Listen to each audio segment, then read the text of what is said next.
Mitch, thank you for coming to Big Conversations. I'll just start again. Welcome to the Big Conversations by Ordinary People podcast. Really, this is entirely mostly guest based.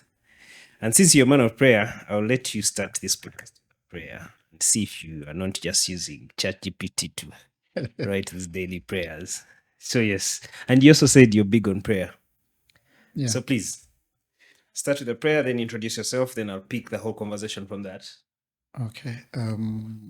Almighty God, our Father, we thank you for the gift of life. We thank you for having enabled us go through today. We thank you for having taken us through the day. And we ask you, oh God, that as we embark on this podcast, guide us, guide our discussions. May you be able to speak that you feel will be sensible, that you feel will be able to make change, and that will be able to help and change the minds of very many people who will be able to listen to this podcast. And may you bless the podcast, and may you bless the makers of the podcast, and may they be able to take bigger steps and be able to make the change that they need to make with the ordinary people that they host on this podcast. We ask all this through Christ our Lord. Amen. The concept of God is such a very, very big concept that most of the time it's very, very misunderstood by even me, myself, and so many people who are like me, right? So I'll start with more like a bigger question. In fact, I even wrote this down. I just don't know where here. But is God a singular being? Is it a universal force? Or is it something really, really, really beyond human comprehension? And this is from your perspective. Also, you have not introduced yourself. So Yeah. after then we go to that question. My name is Mitchell. Yeah. Mitch Robert Sera. I like starting with Mitch Robert because for some reason in Uganda we are forced to say Cyril as Mitch Robert, and my middle name then becomes my last name, and then my first name then becomes so. Yes, because they're not English. It's English who start with their English names. Yeah, but it then becomes a very big disturbing concept because I would prefer my last name, which is my surname essentially, to be the last name. Okay. Yeah. So my name is Mitchell Robert. Yeah. Cerulaza. And now to answer your question, I think this is a discussion I had with my deskmate in Form 3. He had read through the whole Bible and he had come to the conclusion that we're wasting time. We're wasting time with this God thing.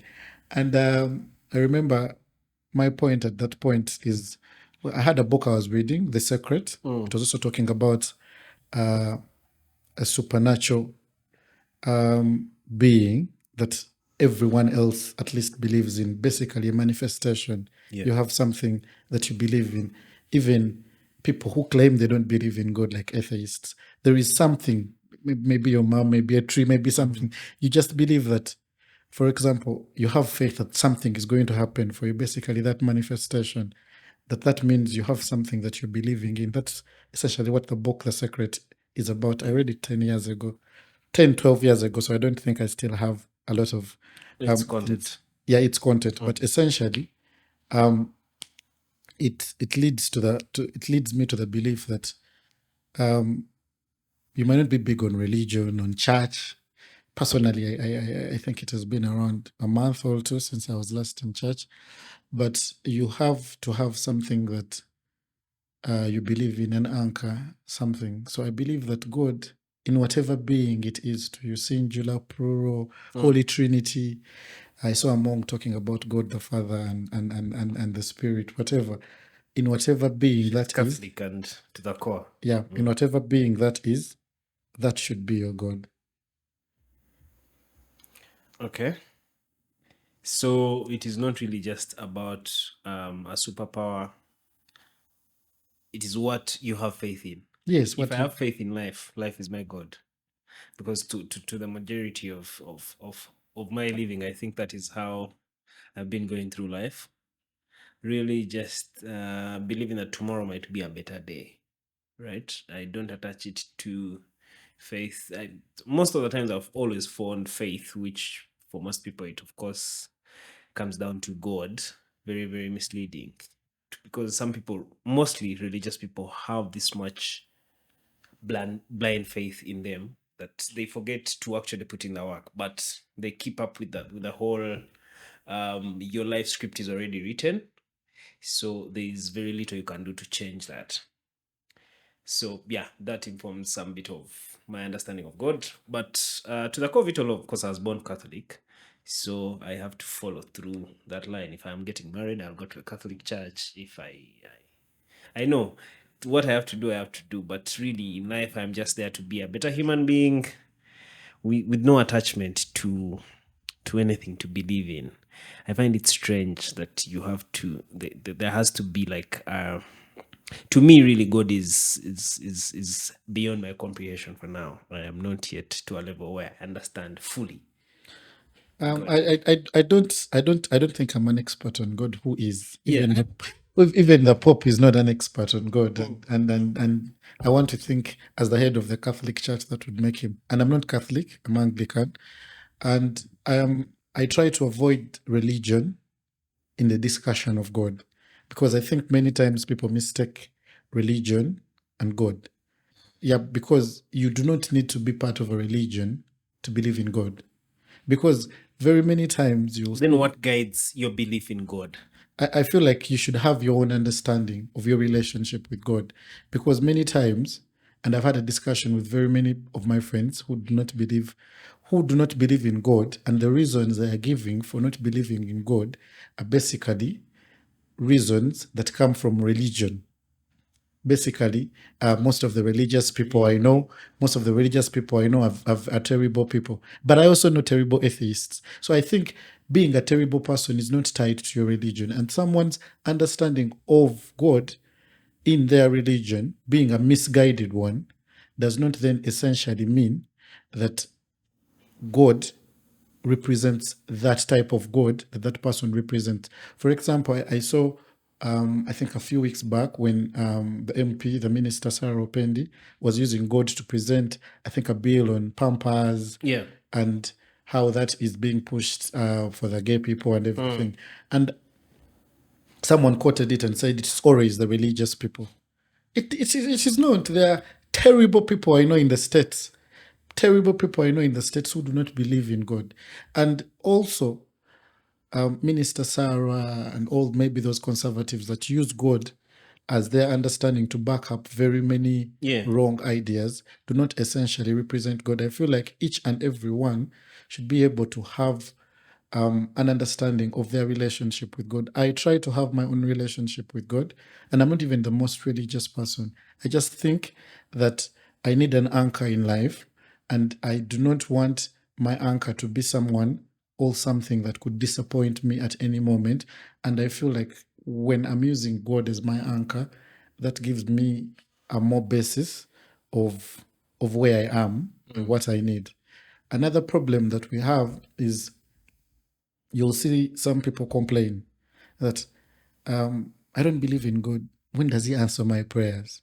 Like, why does he answer? Why I used to go to church and God wasn't answering my prayers, but then he was answering prayers of everyone else, people who don't even go to church. I listen to Oprah. Oprah doesn't believe in God, but she's a billionaire. Why am I wasting time believing in God? And then I think sometimes very many people concentrate on what they're praying for now, that they do not realize that some of the prayers they prayed for before have been answered. You will find that many times people are leaving their answered prayers, but they are complaining because they are fresh ones. Like that is motivation 101 instead of the reality of it. Like, I can't say I know what I've prayed for, because really I've not been praying for things. I've been working for things as contrary to praying for them, and I don't think there's like a correlation. Have you been hoping? You see, sometimes you can manifest these things. Hope is very, very, very misleading. Again, I told you. But yes, I am a very hopeful person, right? I am also really, really optimistic. Because also I want us to agree, working hard does not always mean success. Definitely. You need some luck along the way. And I want to think... Are you attributing luck to God? I feel like some of the luck that we get is because of God. It's because of God. So good or bad, right? Because luck yeah. Good or bad.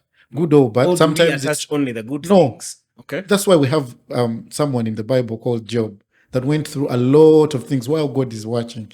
So you can have, but I think the last verse in Job, because people whenever we're talking about Job, people will tell you Job lost his daughters, lost his cows, lost everything, wore a sack and everything. But in my Bible knowledge, very old, I think the last verse in Job is, and he lived happily ever after, something like that, something about him living a long life and fruitful life. That shows that amidst all the bad luck, there is always, because my problem, which was my thought process earlier when I was breaking it down, is my problem is sometimes we tend to ask, because there was a time I was having a problem with God and prayers and everything. I think it took me like 2 or 3 years, and I wasn't praying to God or even stepping into church. And why isn't He answering my prayers now? I'm praying for a job. I'm praying for Are this. you aware to the core bit of life is we are always advised to live in the now? Yeah.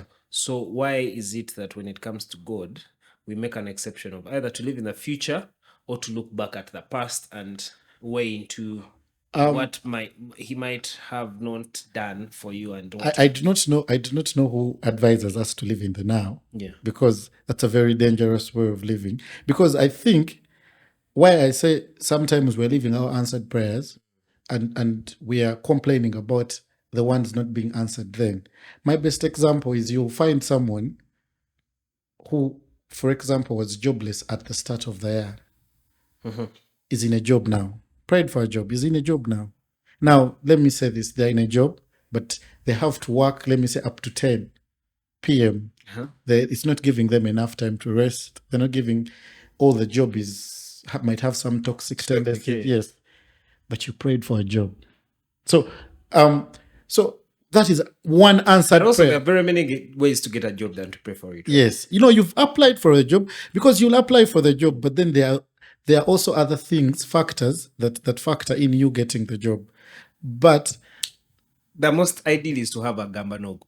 Yes. Than to pray. The most ideal is to have a gamba nogo than to pray. Yeah. But I know people with gamba nogos who that still won't get the job. Yeah, they don't get the job. Maybe the gamba nogo was shifted. Or the gamba nogo is having a problem. Imagine your gamba nogo at the time of you asking for a job in the leader of opposition office was Mpuuga. And now he has been thrown out. So now there's context that has come in that your gamba nogo is not helping. So I feel like sometimes we're living answered prayers. Because I remember I was complaining at the time when I had no job. I was complaining. I remember I used to have this discussion with my mom. And I'm like, I don't even know and understand why I did law. It's a problem. There are no jobs. We are being paid peanuts. And I was then reminded that in 2013, 2014, when I was going for that pre-entry exam, I was praying to get into law school, hoping to get into law school. I got in. I went through law school, went through LDC.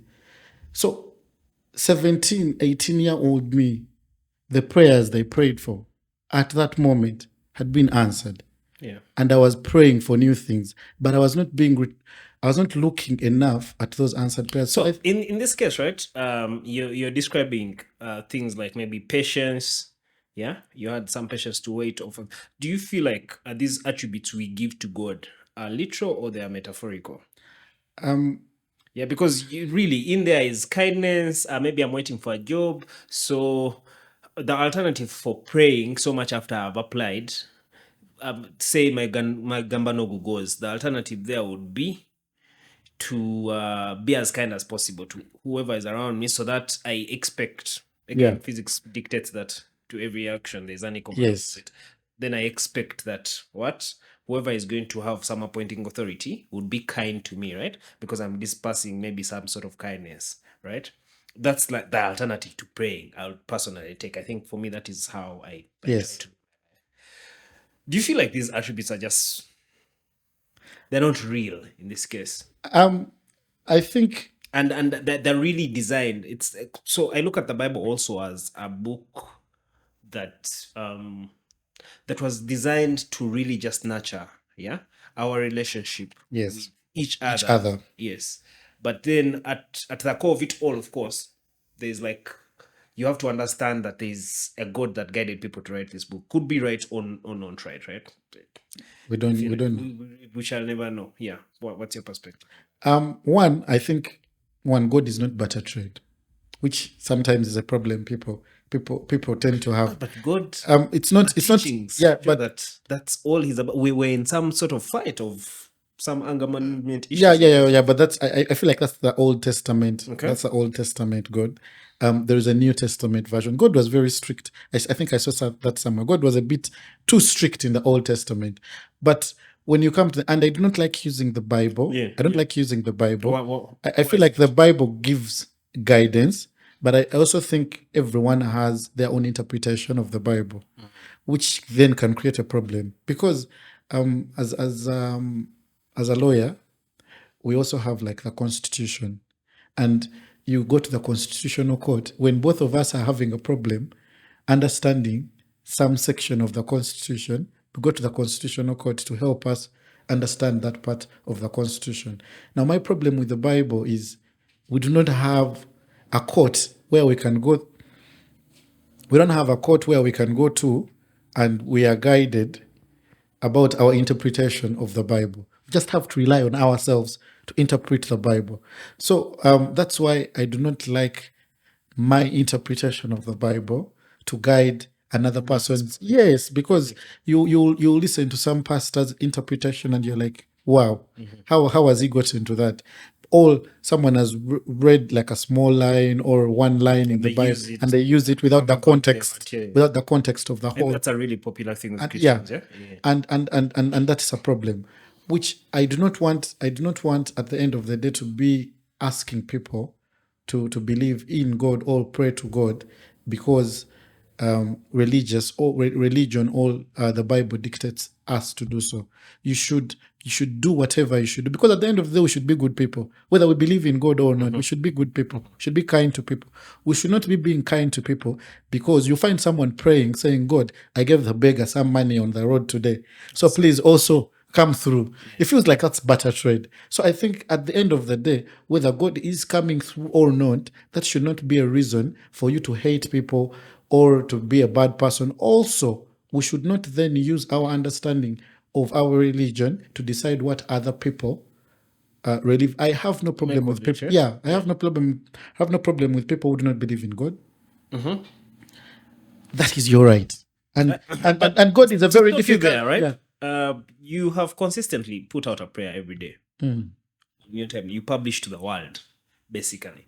What drives this to you? Because one, you're saying you're not an ardent reader of the Bible, but then prayer really basically comes from the Bible. Yeah. But I attended Christian schools from P1 through to senior 6. I come from a Christian family, so prayer is not a very difficult concept for me to. And what does it have mean developed? Okay. What does prayer mean to you in this case? Anchor. Like I started with, God is an anchor. And for me, I feel like I cannot be able, because I remember some of my friends asked me, how did you go through campus sober? Because I had my first real drink, alcoholic drink, after campus, LDC. I think LDC, even God got overwhelmed and I needed something else to help me through.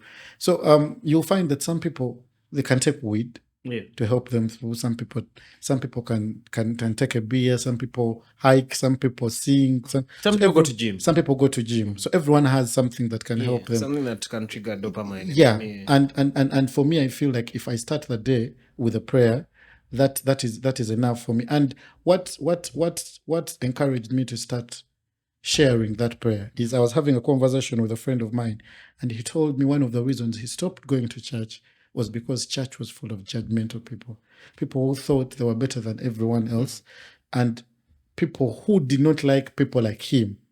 So he felt, why should I go to church where people don't like me? People don't like people like me, and that does not give me any encouragement to attend church. So I told him, do you still believe in God? He said, yeah, but I don't have anywhere that I can go to where I don't think people will judge me.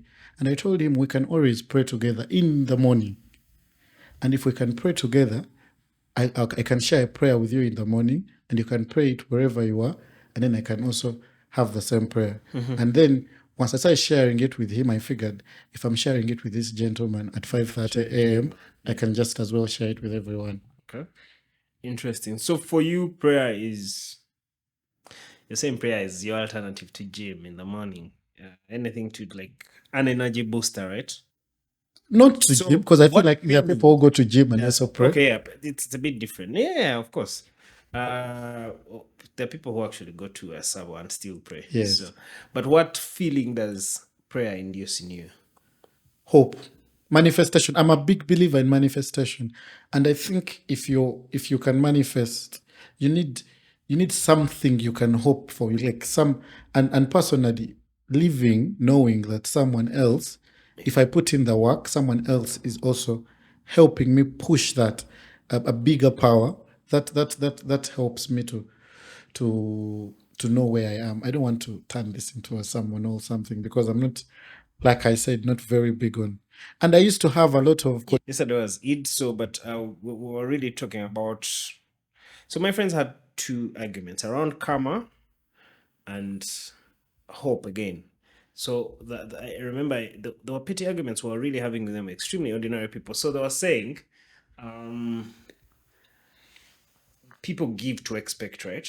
And this is almost something the Bible induces, or religion induces in us, that, you know, us once you give something, you should, the powers that be will bless you at some point.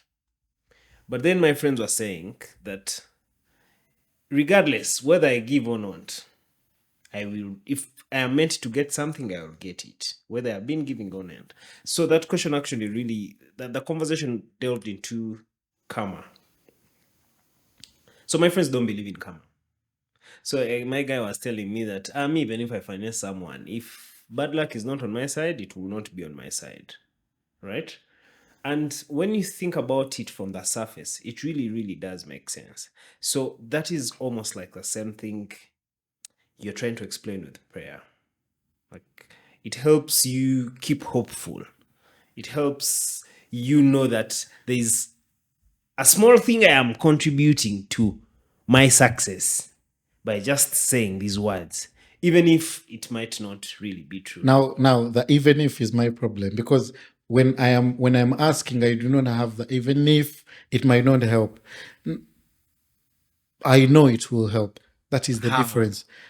I do not have to understand, because you see, also with karma, Yeah. and people who don't believe in karma, and I've had a discussion with someone about karma too, and I told him the karma might not be on you. It can even skip your generation, My grandma used to say that. and it can get It will come back in your like grandchan. yeah, it can skip, because at the But end of that the is day, also not proven. no, but I've seen people, and someone can be like, someone stole money, and look at her, she's enjoying life, she's doing this. You get, where is karma? It will catch up, because at the end of the day, when you put bad into the world continuously, somewhere, somehow, it will catch up with it. It's not even about God. It is just a belief that if you continuously do bad shit, it will catch up somewhere. It Are might you be saying that in the wake of being a Ugandan where you have bad leaders, at some point in life, karma is going to catch up with them? it does catch up with you somewhere, because you are not telling me that the people who are extremely bad in life somewhere, because you'll end up having people, you end up having grandchildren, great grandchildren, and they are giving birth to kids who may be having problems, and they're not even understanding, because I have dealt with people who don't understand where I make money, and my money just, I don't know where my money goes. Like, I keep making money, but I do not know where it goes. And maybe somewhere, somehow, you're paying for problems that come from like 1885. And also, Is that a just and fair world? also, That's me, as a being of this century, for someone like you who believes in yes, God, has to pay back for what Mr. Matovu, who in this case is like my grandfather, made a million years ago. I also don't believe in, if you don't do this, this will happen. Like, I think we should, I don't believe we should be doing good out of threat. Okay. Because there are people who do. There are people who do good, but so today I had an argument online with a gentleman. So they put this quote. Let me just get it for you. It's in my notifications here. They put this quote, and that was my complete argument actually all through. Yeah, I don't think they have tweeted so much, so it should be very, very close here. Great. I found it. In fact, so if you're afraid of this is about success. So they said, if you're afraid of failing, you are not ready for success. Then I told them that doesn't make sense because being afraid of failing does not mean you will not fail, right? The fact that you are afraid of failing does not mean you will not fail. And I think their counter argument there was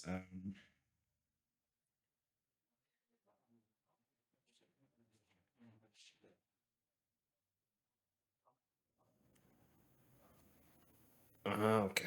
Okay, they later really skipped when they said it doesn't say it. It means it sometimes might not happen. Actually, I had not seen their reply, but I'll get to it. But it's the same thing you're saying.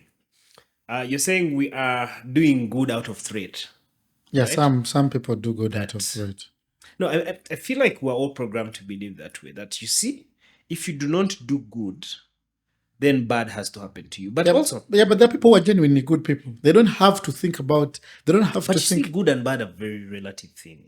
Yeah, but I feel like some people are bad, and it's not relative. If we're having a discussion about Hitler right now, and you said, I really think Hitler being bad or good is relative from where you are. Yeah, but that is a really, really big conversation we can have. But then everyone would question you because what is subjective about someone banning and killing all those people? That is a bad person because we know killing other Hitler people. is far-fetched. Let's go Obama. I think Obama, you can make counter arguments. The same thing with Hitler. I know Hitler was always. So I feel like bad and good sometimes is not subjective. It is clear. We both know killing people is bad. Yeah. Now, the subjectivity that comes into play is, were you defending yourself when you killed that person? Were you defending your child when you killed this person? Was this person trying to steal things from you in your house? And it was. So that is the subjectivity that then comes into place. But we first have to agree killing is bad. Yeah. Then we move forward to. That's why even when you're dealing with self-defense, they look at the level of threat you had vis-a-vis which level of force you went with. Because if I'm attacking you, and if my brother who's 12 is attacking you, and then your defense is to bring out a gun to shoot him, surely that level of self-defense vis-a-vis the threat you have does not match So up. I'll call you back for the Hitler argument because I don't want to kill this podcast. First of all, YouTube might also over-listen to it. And they pull it out. But yes, even on that case, it becomes relative because there are like people who have written about some of the stuff we skipped away from, maybe things like his good leadership skills. People call him one of the best actually leaders of life with whatever systems he had in play. No one has replicated such stuff. Well, Hitler is even far-fetched. Our own president, right? People will outrightly tell you he's good, but if you're going by the standard of murder, that can be proven that there are people who have been killed at his. Yeah, at the end of the day, I feel like there are people who are good and who are bad. Yeah, who are good and who are everyone's bad. understanding. And everyone is understanding. There are people who are good and there are people who are bad. I've dealt with people who naturally, like doing something selflessly, comes naturally to them. They don't need to be asked or told. Like you look at someone and wonder how good can you be? Like how good can this be? Like how can I be like that person? There are people who are like that. And then there are people you deal with and you're like, you get. Yeah. And then there are people that are subjective. You have, because I know that there are people like moods, probably. Personally, I know I'm not a very good person. But then there are people who have dealt with me who might maybe say, Mitch is a good person. He helped me here, helped me there. And then there are people who have dealt with me because our lives are chapters. You might have dealt with me in No. chapter 5 Yeah. when I was an extremely bad person during that, because there are people who, When you probably didn't know better, right? yeah, because there are people who maybe were bullies to us in school, and that I've never dealt with him again. My experience with that person is a bully. Put me in a suitcase. I don't have any. Yeah. I don't have any. But maybe later on in life, they have grown up. They were 15. They were 12, and that changes that person. So I feel like that is different. But we should be able to be good to people when we can, without the threat of hell, without the threat of, if I don't do this, I will not get this. I've been in church, and we've been forced. I've been forced, for That's example, like to buy. you saying. I've been forced to buy a tomato in church for like 20,000. I still remember because I was broke during that time, and I just graduated, and I was forced to buy a tomato at 20,000 with like endless threats, like sentence, if you go back, it's going to drop. You never know what you get. I feel like we should not be doing So much manipulation around. Yes, I feel like we should not. We should not be doing good because of that. Because I gave out my 20,000 that day. Then I went home and I was very pissed. Yeah. So that's not money that has come through. I feel like alternatively, church really turned into a sales place, and with sales comes a lot of manipulation, really, with available data. So yeah, that's a really point raised. But now, on creation, on why we are here, do you feel like there is purpose? Do you also believe in that argument, nothing versus something? Have you made sense of if there's like a divine purpose behind creation? Like I explained. Because I'm asking these questions because first you pray to God. At least for you, you're already assured there is a superpower you are believing in, who in this case probably, in your perspective, should be the creator. Yeah. So do you feel like there was a purpose for God to create the world? I don't know. I've not really thought about that. Was he bored? Was he? Because if I had the energy to just create things, I would essentially just keep creating.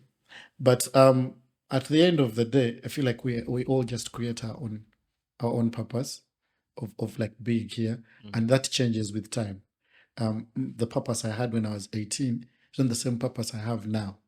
The purpose I have now might not be the same purpose I have 20 years. 20 years from now. Maybe I have my son, and suddenly I have my son this year or next year, and now that son, everything I'm doing is my purpose in life is let me make that child, let me give my child the best life. I like people like you that have not yet had children. You always think that exact thing, like that's like purpose. But I've also had that argument you've had online on parenting. I think we'll get into it. In fact, yes, at some point in the conversation, we'll go into the parenting bit. Now, do you have, over time, now that you've skipped and managed to like run away from the whole concepts of religion, you feel like that's bitter and toxic? How has your understanding of God evolved for now? Like, have you managed to reach a point where you're comfortable praying and that is enough to give you like hope? I think one of the things that helped me understand that religion really doesn't make sense, but you can have your own understanding of God, is I was an Anglican that went to Catholic schools, and my mom was working in Catholic schools. Both my maternal and paternal grandmothers are Catholics, whilst I'm Anglican. So whenever I went and stayed with these people, I was praying Catholic prayers. Yeah. But then when I come home, I'm I'm praying Anglican prayers, and I then realized really, at the end of the day, we are praying, because I always had a problem with this whole, you can't even Anglicans can't even go and get Holy Communion. If you get it, you're going to run mad, because those are the threats were being given at the time. And I felt like really this doesn't make sense. After some time, I realized really this doesn't.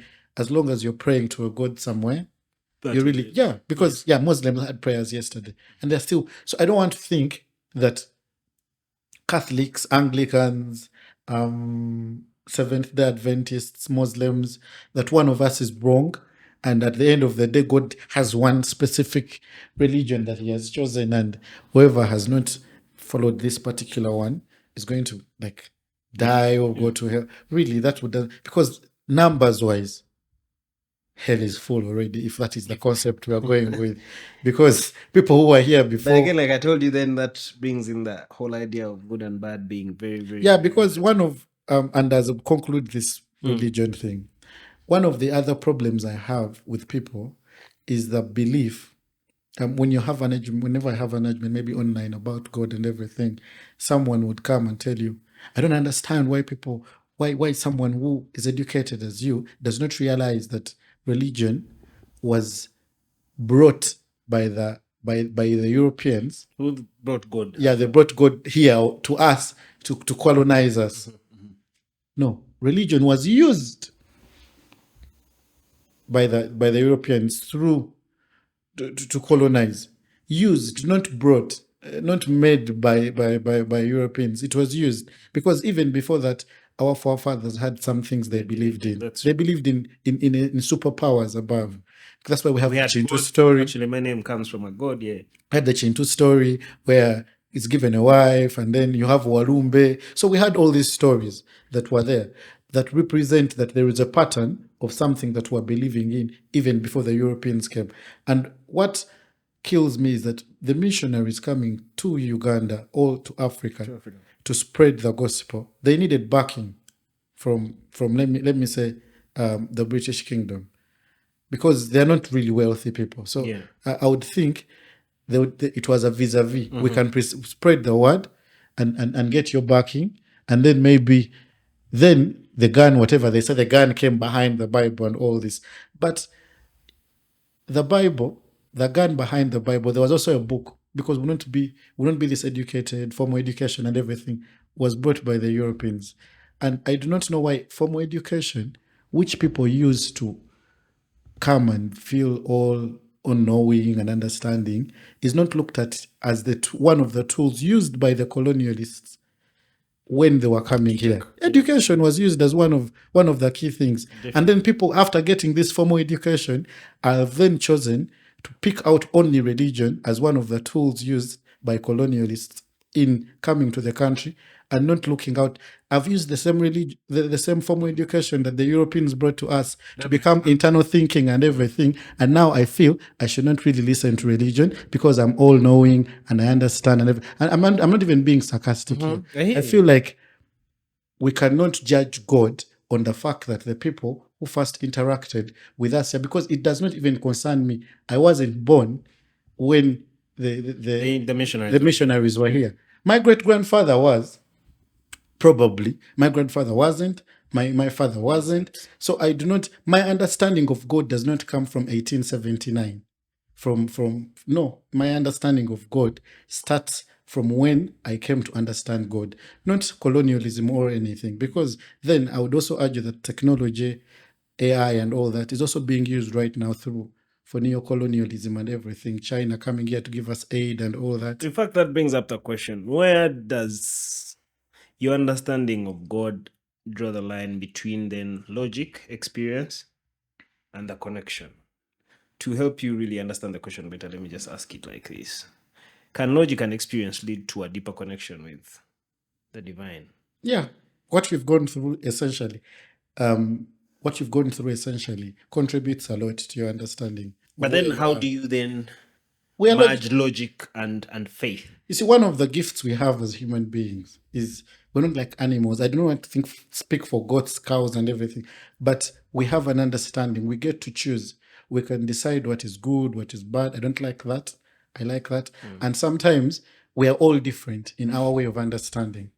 So this then creates an opportunity for you to be able to use your experience, because your experience plays a big deal in how you understand where you are. Because if my mother had gotten married to Haj Musa, I would be Ashraf now, and not Mitchell. Yeah. So that already, that is not something I had no control over that. So I was not in my religion because I was in my religion because of purely my mother's choice of husband.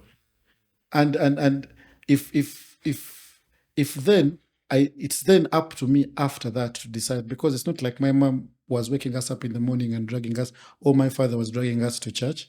Ironically, my father used to take us to church in his vest and shorts and go back home.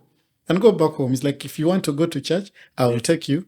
But this is not my thing. yeah, like not as much my thing. I think the Interestingly, for me, my dad is like a hardcore church person, but then he never care. Like, let you go and have an understanding of your relationship with God. So I feel like at the end of the day, people should you should have your own choice. I have no problem with people. My only problem is some people do not believe in God and then end up making it a whole personality. Like you talk to someone and 2 minutes in, I know even religious people do that a lot. So they believe in God, and then, but if you're not going to believe in something, I feel like people have been disappointed a lot. And that is my biggest issue with faith and hope, is that the backside. As much as there's all this good that people do, but also people are affected by the disappointing.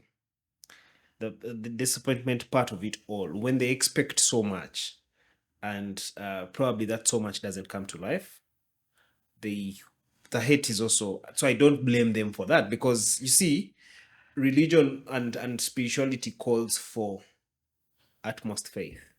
So when that fails with some people, they're not patient enough. Again, to me, it's really attributes. I look at it as a way of just, once you understand the core of it all, it is just helping you align and gaining all these values and just seeing them through. But if you're not yet there, or if that is actually not the truth, then you cannot fault people for being disappointed. I feel like most people who don't believe in God don't come from a disappointment angle, because ironically, they're blessed, right? Yeah, like ironically, when people are not going through a lot, they tend to lean to God more, because there's the promise of faith. Yeah, because you're getting hope. You're going through a lot, and then so most times when people don't believe in God, it's more about their experience with religious people or with religion as a whole. Because, like I said, religion has been used a lot poorly by the people that are in it.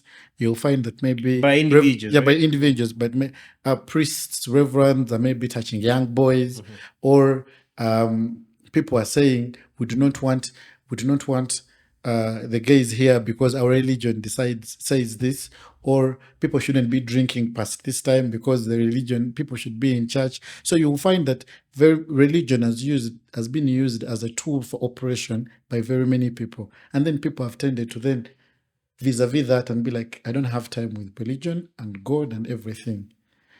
And then you'll find other people who do not believe in God, and it's more of a philosophical thing, which is understandable. I have read enough, and this doesn't make sense. The science is the one that makes sense. The religion thing doesn't make sense. Because there's proof on the science, so sometimes that makes sense. But then, as we are going away from the whole prayer thing, we'll conclude. Do you know how to meditate? Do you meditate? Are you maybe reading around meditation? How do you differentiate the two? I listened to a podcast on the purpose, and Jay, I think it's called Jay, encourages a lot of meditation. I tried to meditate once, I think during COVID, and I realized I do not yet have the maturity and concentration span to sit down an hour and like clear my thoughts and everything. I felt like so I feel like meditation is the alternative to prayer in my case. So again, if you do not have the time to sit through and clear your thoughts, you can then cling on something that gives you hope that I can go to church.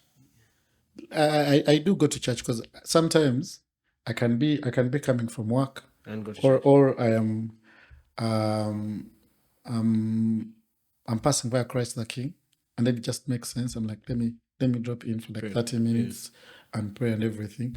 But again, people tend to mistake someone being a believer in God with being good. You understand? I don't want someone listening to the podcast and being, Mitch is prayerful and all this, but he did this and that. I'm not a good person. I don't think I'm a very good person. I try to be a good person, Yeah. but you cannot be a perfect person. And also, sinning, because and I'm using quotes for anyone who might be just listening. Sinning essentially does not then invalidate your belief in God and everything. It just, you should have your relationship with God and work around that. Do not be influenced by other people's experiences. Do not be influenced by because sometimes you listen to someone who says they don't believe in God and they're just parroting shit they've seen on the internet. Have your own experiences. Look back. Does it make sense to you? Does your life make better sense when there is a God in it? Does your life make a better sense if you're praying to someone? If when you're not believing in God, are you more depressed? Because that friend I told you about who I told we can start praying together, was going through depression and everything. And I told him, maybe it's because you do not drink, you're a soda person, you do not take weed, you don't go out. So it's basically work, home, work, home.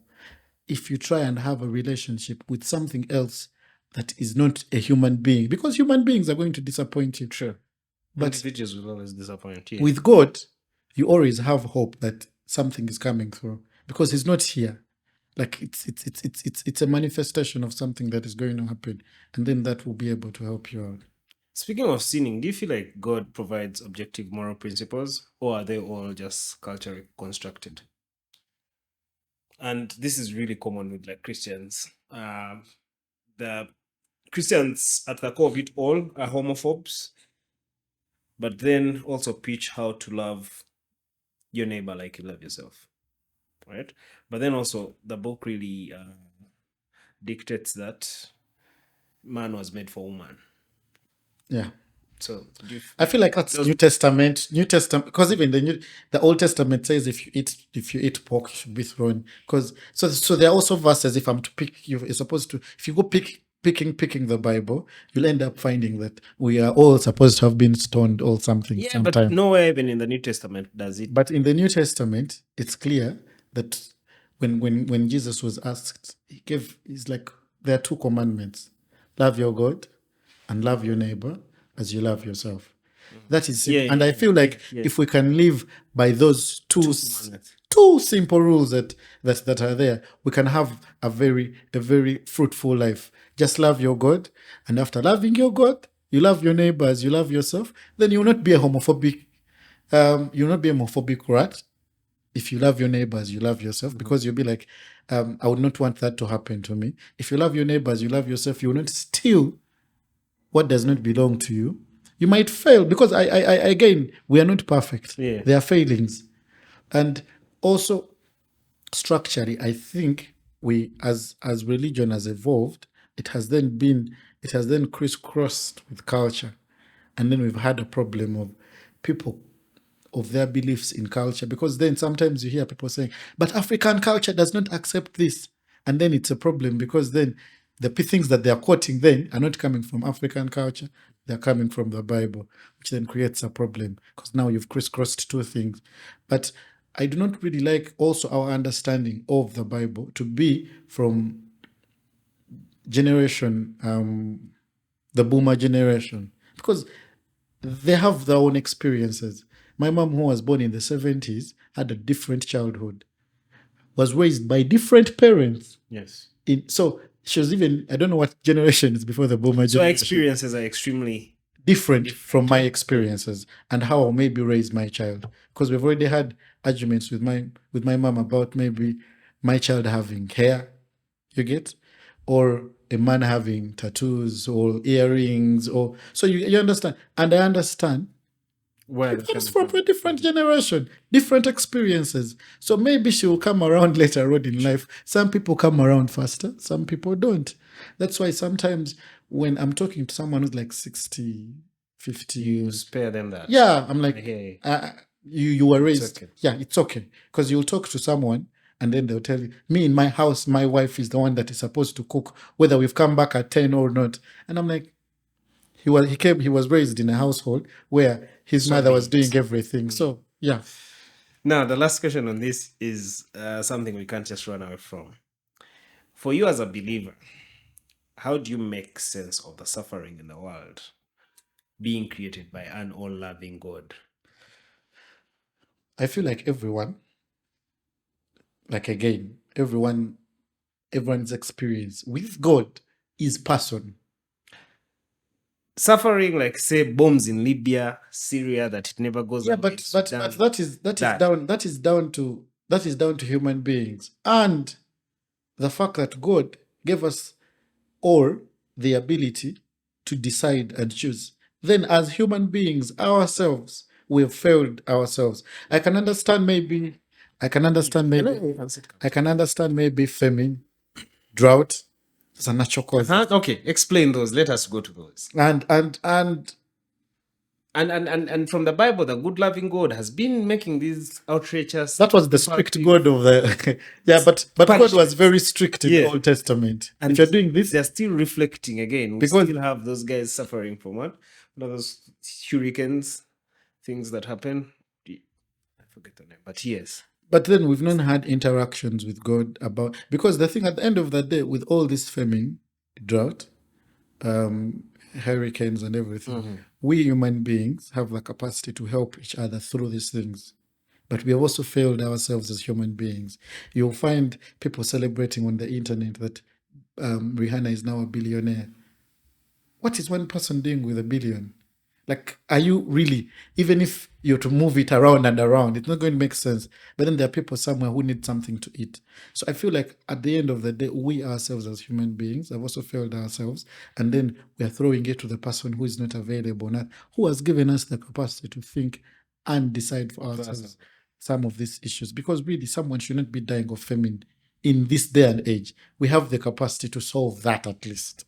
I can understand the hurricanes, but even them, we've developed, I think, technologies and we are developing more on how to maybe understand earthquakes and all this.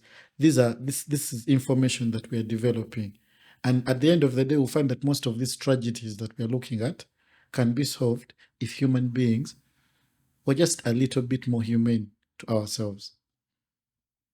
You're literally saying if human beings were following God, No, they would being humane.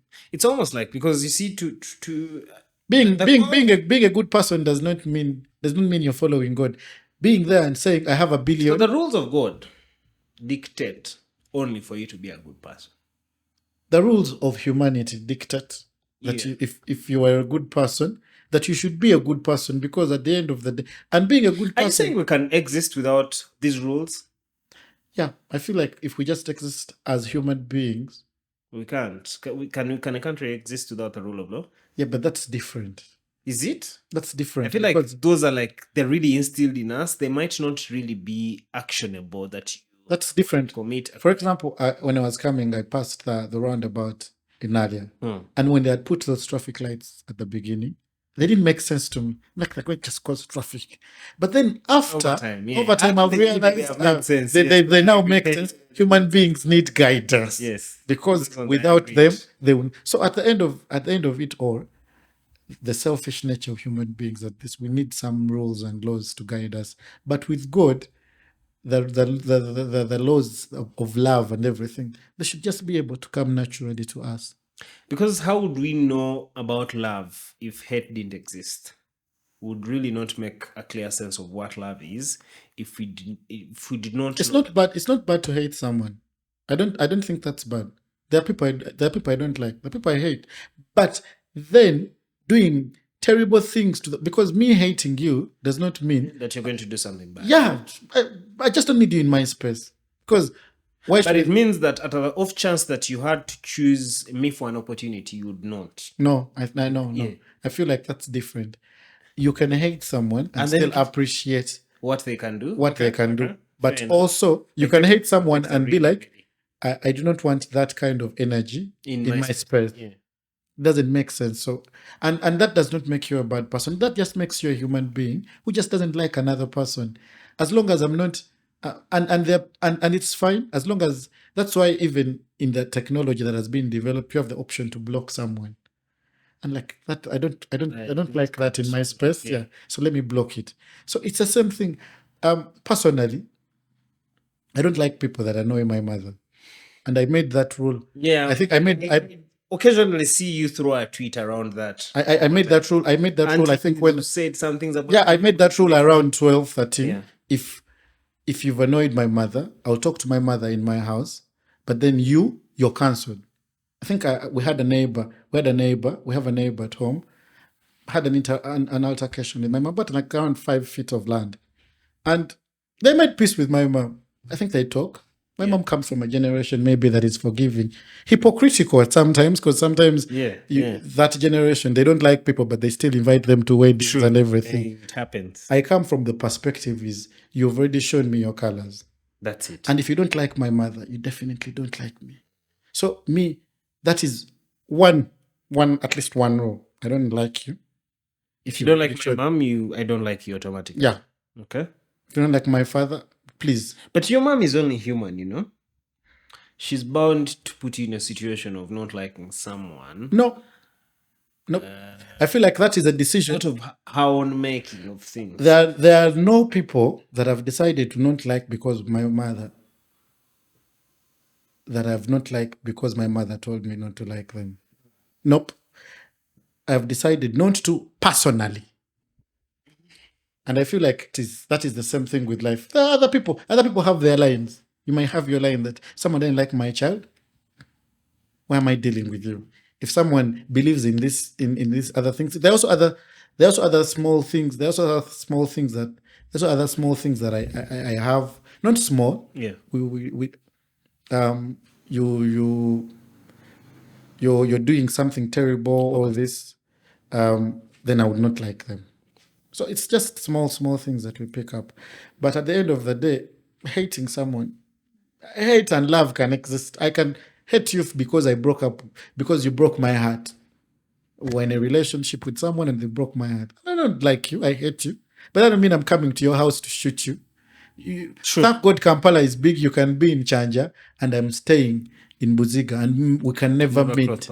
Yeah. And you're an accountant and I'm a lawyer, and we never meet. There, something solid there makes the argument there makes sense. Katina, we of course conversation of God goes into the fact that God said we should come onto this earth and give birth to as many children as we can. And I've seen your views on parenting on the internet, but first I'll let you tell me how you want to raise your children, if you ever have any. Then I'll give you my argument from that. So one, I've seen your argument on being ultra present, which is like the dream for everyone, really. But it's funny that we cannot make our children our friends in the natural setting of it all. That our friends can only be, my friend can be you. Because we're probably age mates, we have what to talk about. But my friend cannot be my child. I can only be a custodian to my child.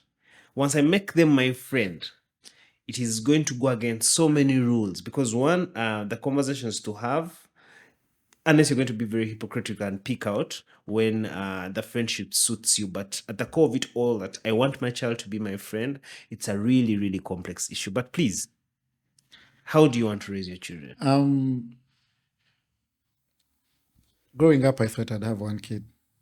One, I was big on, I want one kid. It just makes sense. If you have one, you concentrate on one. Attention, everything. As I've grown up, and a lot of and a lot of conversation and abusing at home as and a lot of like that. Well, people judged you before even you get the child. So a lot of discussion on that led me to the conclusion that two maybe makes sense. We have an argument with my girlfriend because my girlfriend thinks three makes sense. I feel like three is a lot, but that's another argument for another day. I feel like maybe if these two have grown up a bit, maybe then you can think about three. But in concentration span, my mom thinks you, even when you have five like she has, you can concentrate through, and I'm like, not everyone is as, like skilled in that level of concentrating that I can feel I'm being loved enough, and the other And person. also, what informs your perspective is the fact that our spans have we have so many more distractions than you. Yes. Right? Okay.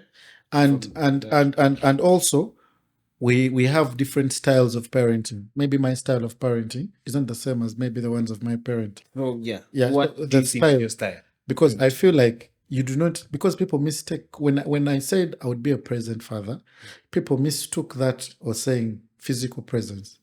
You do not, sometimes, for example, sports day. No, let me say MDD. Yeah. Um, This is on the assumption that child is in boarding school, right? yeah. Even if So it's you're not present. even if no, automatically for the better part of the time. because this is boarding all day school. Yeah. Boarding all day school. So, but okay, what are you going to choose anyway? Because now you have this power. You have this power and this. I feel like that is a decision that you make when you're there. And being a present parent does not mean being present every day, because they're just important milestones in life of a child where it doesn't make sense For you not to be there. not to be there. I like giving an example of I had a book review in my form too. It was something that was just brought about very fast by the literature club, and I decided I wanted to review. And I called my mom on Friday at 6. And my book review is tomorrow at 10. And she told me there was visitation somewhere. I don't remember. My brother was, I think, then in Deje.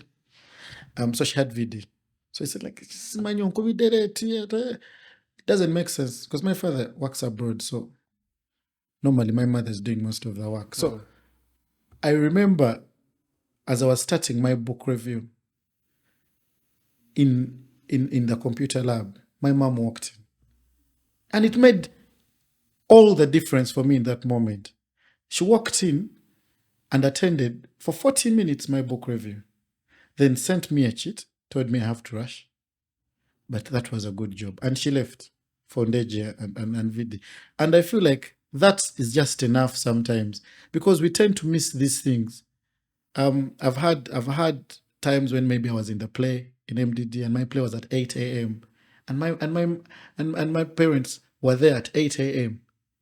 to just watch me. Maybe there are like 6 parents in the main hall at that moment. That is being present. You can be absent for some of these other things, but you can be present. It's your it's your child's birthday. We have skipped so many things there too when the child is in school. What is your style of parenting? What do you believe in? Do you feel like you are going to make your child your friend, or are you just going to be a good leader? Okay, now when I say good leader, of course you're going to choose that.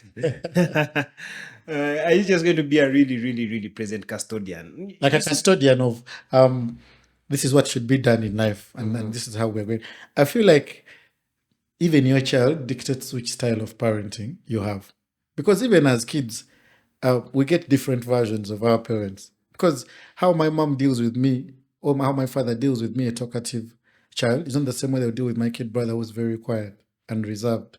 Yeah. Both of us would require different types of parenting. So at the end of the day, I feel like even your child dictates which type of parent you should be. Because if you're having a reserved introvert child, the type of parenting you're going to use is not the same as maybe an extroverted child who's going to tell you, I don't like that. And then there'll be a child who will not like it, but will not tell you they don't like it. So I think at the end of the day, as a parent, and I feel like people who are parents also, they tend to be like, what are you telling us? You've not been a parent before. What would you know? But I've been a child. I've been someone's child. So I have an experience with styles of parenting. Now, what informs how you want to be a parent is the fact that your parents sacrificed to be there. I'll give you an example, right? So my dad was there, but not there, right? Yeah. He had to make like Cheyo out there, but everything I needed, top school assured. That's the same thing with my father. Go. They have chased you from this school. He will foot the school fees for another school. They have done this. He at least made sure the basics are there, right? And he's not a wealthy man.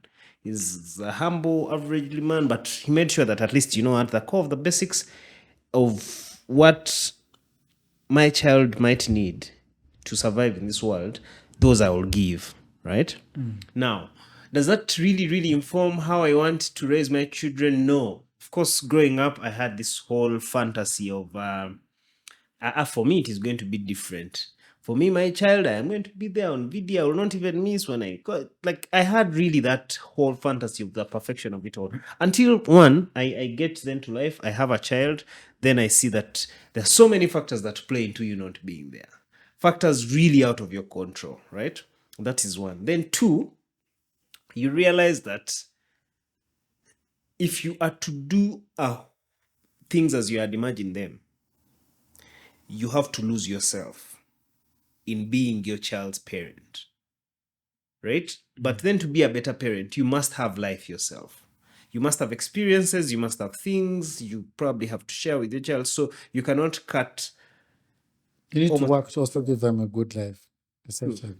So, and there are so many other factors. You have your children, you have siblings, then you have your friends, right? So you have to really, really be present in life for all that. So then that changes the whole perspective. That draws me to the conclusion of you really can only be your child's custodian and they lead their life. And this is something my father kept telling me from a very young age. I think whenever I had major complaints, he said, you are going to grow up, you are going to see these things. And it felt like he was being sarcastic all the time until really we have grown up and you see, you actually now can account for some of the things you thought were mistakes. You can put two and two together, then trace back and be like, okay, really dad had to do this because of circumstance, because of this, because this is how life works. So now for you, even in the growing up, you have not yet come to terms, in my own understanding of some of your arguments, say online, is you have not yet come to terms of the fact that, one, there's so many things out of your control when it comes to that, and they're unavoidable, right? So for believers, this is the time where they say you leave the things to God, right? For people maybe who are atheists, they'll be like, me, I'm living as today goes. I'll see what tomorrow is to make of. Yeah, if I may ask, did you attend all the antenatal sessions for your child? Mostly, yes. Most of our fathers didn't. Yeah, it's very common. So for me, I was. So I'm trying to show you some of the differences you can just make. Did you attending antenatals? Still seems like a small thing, but why wouldn't you make time? Because at the end of the day, the one who makes the appointment with the doctor, so you can move your schedule to fit that. So that is one. Because I see that argument really. I see, and I know for a fact, my friends, I have some who have just a very lazy ass reason. Okay, to me, it's lazy. Like that is a female thing to do, right? But to me, I believe to me, I was just so in love then. I was like, I have to be there. Yeah, because I've dealt with some people who have never seen their children's birth certificate. They've never seen the immunization card, and that is it. Like you've never even bothered.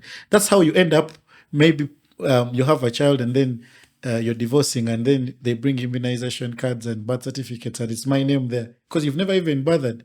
Me, the actual father in this DNA age, I was the one appearing in the hospital with maybe your wife or girlfriend when you were absent. So at the end of the day, I feel like there are things that we can make. You know your child's age, right? You know their birthday, right? You know which class they are. There are some of those small things that fathers in the earlier generations were not paying attention to. And I feel like when you say present and want to be present, there are those small things that you can start with. Having conversations with, like when you arrive home, your child should not be running at back. Yes, to the seat, to the bedroom because you've come. You should not be. So as a parent, you have to be really emotionally mature by the time you have children, right? You shouldn't be caring. You shouldn't be really. And then you should be, because being present does not mean you're being there every time. Yes. And whatnot. Yeah. Or talking or anything. Because sometimes mothers are very present in their children's lives, but they're not present every time. They're just present for the times that matter to the children. and they're making time in conversation, they're making time in checkups. Your child has broken their arm, and they have been picked from school and gone to the hospital. How are they going back to school again? And you, as the father, have not even had, even if you're not in the country, talk to them. You get, had a conversation with them, ask them how they're doing. Because sometimes these children will look up to you. And that's Most the funny thing. Yeah. And that's the funny thing. The mother will be present. The one who is absent is the one that they're craving more than you. So I feel like if we can balance that out, you can still be a present father. Because some people are telling me, but what if on VD you're busy? All the VDs, no one is going to remember that my father missed VD once in P5. If my father has attended all the others. most of the visitations, I'll always just say my father has been present for my VD. I'm not going to remember one first term VD. You probably know the reason as to why he Yeah. can't come, even if it just hooks it up. Yeah, even if it will just make sense because he's always present. always there. If you're always present, the times you're absent will not make headlines. And here we agree completely, and also in that regard. Now, to the grand scheme of it all, as a country, what is your take on raising children in Uganda? The current political. Sometimes you see the media will make you feel like it is too bad. Maybe it's not too bad. I will still personally prefer to raise my child from here than in Kigali if I had to like switch. Or really, even in Nairobi, I'll still prefer here. But yeah, from a lawyer's perspective, as someone who understands the law and the country is really, really something that is run on the rule of law. What is your current take on Uganda as a country? And is it safe for your one child or two? Long before, I always thought that by the time I reach giving birth, I'll have enough money probably for my wife or girlfriend to give birth in New York. Yeah. So save my child the burden of the Ugandan passport. But I came to realize that people have been born here and made something out of it. And family here, I think that is the most important thing when you're raising your child. Family. Because I think in Europe, in the States, they have like nuclear family type of raising, or if it's just slightly a bit extended. Of course, there are people who I do not want even thinking about bringing their opinion on how I raise my children. But then there are people whose opinions matter to me in how I'm raising my child. And at the end of the day, the beauty of having a child is you and the mother are the ones that are going to make the decisions. If you want your child to have hair, they will have their dreads. Yeah. Whether their grandmother or what a piece, your child will move around with dreads. If your child is gay, let me give an example, and you as parents are comfortable with it, it doesn't matter. It actually will not matter to that child whether other people are terrible or what. So their parents are accepting of them. That is a step forward in how they will live. So at the end of the day, I think that as a country, the country should not affect how you are parenting. Maybe the schools you're taking your child to. No, but the politics of the country really, really affects almost everything, right? It affects how you earn money. It affects your child's education. Yeah, but we have good education in Uganda. At least I think in East Africa we have. I feel like in East Africa we have a very good education is education that really, really can provide employment to people. I think that's the economy. Vis-a-vis education, vis-a-vis economy are two different things because employment comes. But we also don't have innovation. So education is supposed to produce two things. You either get innovate or you're employed. You're employable. And many of us are employable, but are struggling to get employment. Because I feel like most people have been left in a position where they've ended up maybe becoming basuzi. Okay. And creating. That is the level of self-employment that we can have right now because the economy does not present a position where we can be able to rise above that. Let me give you an example. When we're in Form 3, we had a fantasy team. We had a fantasy running in our stream. I think my friend and I, we had started this fantasy where we had written down points, how much each player would cost, and this is an idea that we had just both of us about how to make prep more interesting after watching the football. And we had like 10 of us would come up with teams, and these are the prices and these are the points. And then later on, I realized there was like fantasy FPL and everything. But now that we had that idea then in Form 3, which is what I don't. If I say my year I was in Form 3, then people are going to then add up and be like, it's a very old man. I see. Okay, I see that. But this is 14 years ago, I think. And at that time, we were able to think about that. But we had the idea and we had it on paper. But because we're in a country that then does not allow you to think maybe this can become an app by then. Or maybe we can sell this, because how am I going to sell that idea to the Premier League from Uganda? You get? So it is very difficult when you're in an economy where you cannot really develop. Even where you are limits your thought process. You can't think outside the box when the box is located. You cannot actually say we have good education when people who are, say, civil engineers don't have a playground, right? So you cannot trust a civil engineer from Uganda, basically because of simple reasons. There are no bigger projects here. We don't have airports. We only have now, I think, 2. People are not really being tested to the best of. I studied with some extremely intelligent people. Yeah, they're intelligent, and I feel like the scope that they're in is limited. Because even when you're told to think outside the box, you're jumping out the box and ending up in Uganda, which is also a box of its own, a landlocked box where if you try and think more, there's not so much you can try with, right? You can't error with, and also the things that have been created. Because, for example, you'll find that someone who is a lawyer, I graduated in 2020. I'm not enrolled up to now. And that is because of the system. I've been trying to get enrolled since then. Your passport photo has you're in a striped coat. You should get a black coat. You take a new photo. Your photos are lost. Bring new photos. You bring new photos. You wrote a word and didn't put a comma. Come back, rewrite your application. There is a missing comma. You hand it in. You handed it in. You wrote mother. Instead, you wrote your mother's name in. So to get enrolled, you have to be perfect. So all these continuous recollections, yet I'm using maybe a template of someone who has already been enrolled. But then someone who's now reviewing it is also. So basically, then people will be, and then you will end up being asked for practicing certificates when you're asking for a job.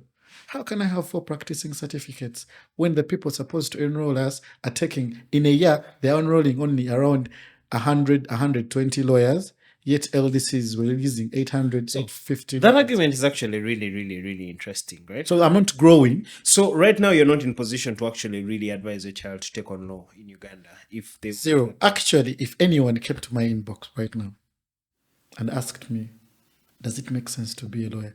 I'll be like, no, it doesn't. It doesn't make sense. In 2 ways. First of all, from the technical part of it all, augmented technologies here with so much artificial intelligence. I think artificial intelligence still can't replace lawyers at the end of the day. I feel like it can. Because Maybe most of the work of a lawyer I've looked at documents. Work from history, right? And this Precedent. is what... Yeah. Yeah. This is what all these large language models are about, to really use so much of the available data. Yeah, but then you have to get the precedent and then refer it to the current situation vis-a-vis explaining. Because, how is AI going to do a cross-examination? How is AI going to have so much data on so many? Yeah, how is AI going to know that this witness is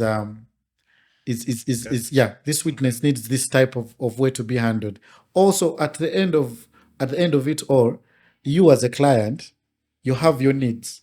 That maybe AI will give you a document. Because I've dealt with some clients, and then he comes with this AI document that he drafted. I have something, but it's not covering the depths of what is needed maybe in this country.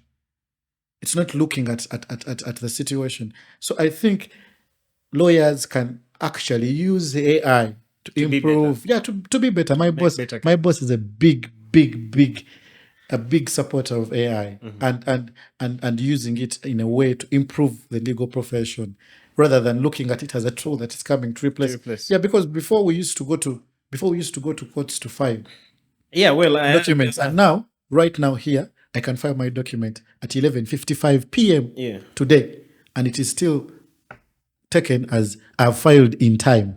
Yet before, our filing hours were ending at 5, which was court closing time. But with technology, you can now file up to 11:59 p.m. and still be within time. So I feel like Okay. AI is not something we should be fighting. But I would still, if someone talked to me right now and asked me, does it make sense to do law in Uganda? Not in. I don't think if my brother who's 12 told my mom they wanted to be a lawyer, my mother would accept that. She wouldn't. She has 2 lawyers in the house. I think that's enough also. But also, she has seen what we have to do and get through to at least have a level of life which I'm still not yet at. Where So from your experience also, what's the issue with LDC? I keep seeing so many complaints. dinosaurs. Yeah. Dinosaurs, that is all. People in the system are dinosaurs. People do not want to be criticized. When you criticize people then think you're coming from a position of how dare you. Well, I believe this those is are how like- it was. Those are like on characters as individuals, right? Yeah, but then those characters are the ones that make the policies and the system. So if you have characters in the system that are coming from a position of this is how it was before, and if you're not in it, then because at the LDC is stressful because you're learning a lot in a very small span. Because you'll be doing 1 week, you're doing let me say company law. No, company law is a bit wide. Maybe you're dealing with let me give an example of appeals in civil, and then you're doing it in 1 week. And this is something that maybe would in at law school you would have taken the whole semester discussing, or at least half the semester. Now they've squeezed it within a week, and then immediately after that week, the next week you're doing commercial law, the other week you're doing criminal law, the other week you're doing, so your brain is continuously, you're still writing notes of commercial law, you're being given. So Have you ever imagined what medical school students go through? Do you think lawyers are special? Because you guys complain so much at the and this question is from a very ignorant beat. yeah, But it doesn't really wash away the fact that you're saying medical in your point. Essentially, what I'm hearing is you're saying medical students don't complain as much as lawyers. medical students say what? Even as computer students, yet stuff is really hard. You literally have to study. You're not as opinionated as lawyers. Let's start from there. Okay. So that Okay. because medical students are some, my friends who are doctors, please, they be complaining, but they're complaining in our inboxes. Yeah. God, school is killing me. But, No, that's true. you Yeah, get- yeah, But yeah. they're not as opinionated to put it out there. okay. They're not as as lawyers. Yeah, they're not as vocal. Yeah, lawyers are even people who are not vocal before they come to law school end up at least getting a level of becoming vocal. So it's not that lawyers are saying what they are going through is the biggest problem, but they are vocal enough to at least complain about what they are going through. Young lawyers are, because the medical doctors also are having problems with internships and internship placements. I see them all the time, but they are not really as vocal maybe on the internet as maybe lawyers are, because young lawyers, I cannot going wait through for that day. I cannot wait for the day I can remove the word young in front of lawyer. When in relation to- when do you become? I don't know. I graduate from At being- first, I thought that I would graduate from being a young lawyer at like 30, but my brother is 31 this year, and he's still a young lawyer. I So can already tell this. yeah, so it doesn't make sense. It doesn't make sense for me. So is it an age thing, or is it what cases you're holding, or the firm you're at that gives you the opportunity? Yeah, I think it's a farm which I work at a very good at where I am right now. I work at a place where development, growth, and everything is there for a young lawyer. like personal Yeah, growth. but then you talk to some of your friends, and then you're listening. Someone is being paid 200,000. Someone is not being paid. Actually, I don't even know what I'm saying. Someone is not being paid. It's a 27, 28-year-old person and still running on exposure. And the lawyer is telling them, this is, I remember, This is what I went through. Yeah, this is what I went through. Some lawyers. Yeah, this is what I've pay with. And I was saying, yeah, man, we worked that money. Yeah, and that's a problem because I remember my first interaction with a lawyer. I worked for some lawyer. I did most of the groundwork, the searches, the documentation, everything. I'm the one who went with the surveyor for the surveying. So at the end of the day, I think the senior lawyer was paid around 40, I don't remember, 40, 45 million.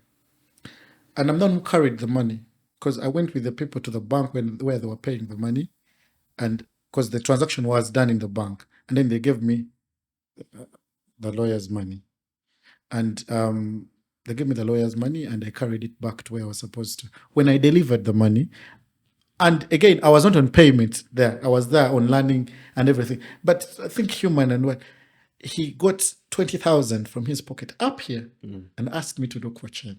So I went out, looked for change, and then I returned. And then he gave me back 10,000. After hand delivering 45 million to him, I was given 10,000. After, and I'm not even being greedy, but humanly, really. You're being entitled to the man's 45 million. Not even 40. At that time in life, even 100,000 would have changed my life. At that time, even 100,000 would have made me happy. But even that 20K needed change. So I think this type of man holds 45 million and really asks for 20K. They have to be really. Yeah. So I feel like at the end of it all, we as lawyers also are supposed to become better people in terms of sharing, in terms, as much as you want to share your knowledge, these are people who still parent, they have lives, they have families, they have like ambitions and all. So if you can give the guidance, well and good, but also create a situation where you can be able to allow this young lawyer not, because the level of love you have for the law reduces as you grow, depending on what your experiences are. Because what I went through at LDC gave me, what am I really doing in this course? I remember telling my mom, I think I should go back to the university and do something to do with human resource or something. I don't like this anymore. And then she insisted, if you've gone through with it, finish it. Try the practice. And maybe if you do not like the practice, then maybe you can change and go to something else. But there are people who fall out of love with them. But do you like the practice yet, or you're still? I enjoy it. I want to say I like it. I enjoy it. I enjoy it. And at the end of the day, once you at least can enjoy it, then you can move from enjoying to maybe liking and loving, because there are some other parts of practice I've not been able to do yet because law council and all their issues, they decide to take 3 years to enroll people who have passed LDC and law school and gotten all the recommendations they need. You still have to take all that time. But I'm not encouraging anyone to do law. Okay. You should do it because you love it. Because the one thing that is popular about Uganda is it's very many very, very good laws, right? But I also really feel like the fact that we have all these laws is why we are governed so poorly, because then it's very easy to manipulate these laws. So I feel like our biggest problem is, again, our constitution, which is a book of pile of laws. So I feel like we'll do better without the laws. No. Because despite all these other problems because you see, the mere presence of a law means that it can be altered, right? Yeah. And the fact that it can be altered in a very just way, right? So I remember the conversation with Tony Natif. Kenneth made a point where he said, almost everything Anita Among has done is just. You can only call her out. It's legal.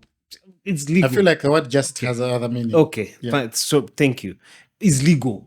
And when something is legal, it will fly. However, I don't think there is a lot of legal backing in having money.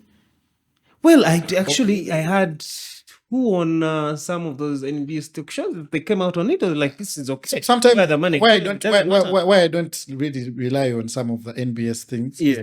Some of the talk show hosts on NBS don't check the information, the facts. So they don't fact check these people. So sometimes you're not sure Of what you're taking in. of what you're taking Yeah. in. And Sometimes it's a people really are big just problem with media, right? Media. sometimes people are blabbering, and then you see Njala is just looking for a sound bite that maybe can be posted, and that's a problem because there's no sound, like you're not fact checking. But I feel like it can't be, and it can be because the law also has a moral aspect to it.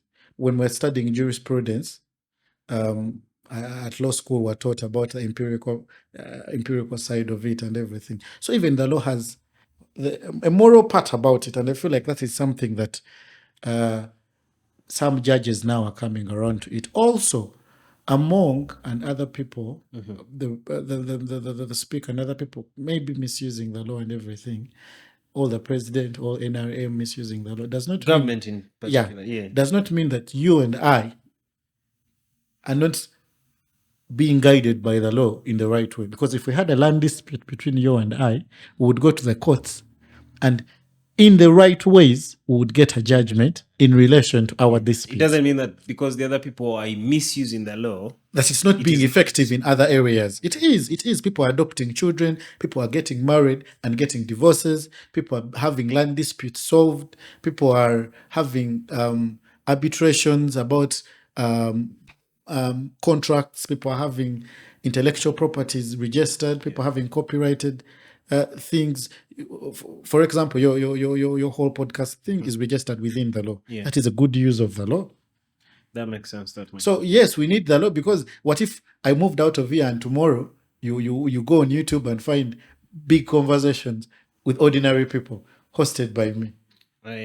Which way would you go around stopping me doing that? So other people misusing the law does not mean that the law is not effective. I feel like the law used in the right way can still be effective. The only problem we have is that we are in a situation. So again, you see, that is where the moral code of it all and the right way. So today morning, that was Mpuuga's case. He was saying, you see, our party has a constitution, and everyone else saying anything, they're going against it. The president in the constitution of our party does not have powers to effectively remove me as vice president. But the moral, how can I call it? Yeah, but he wasn't removed. He was suspended. So, suspended. And then until they sit through the process, he was suspended. Okay. Actually, he was not removed. He was suspended until, because the letter was clear, until further research and things are done.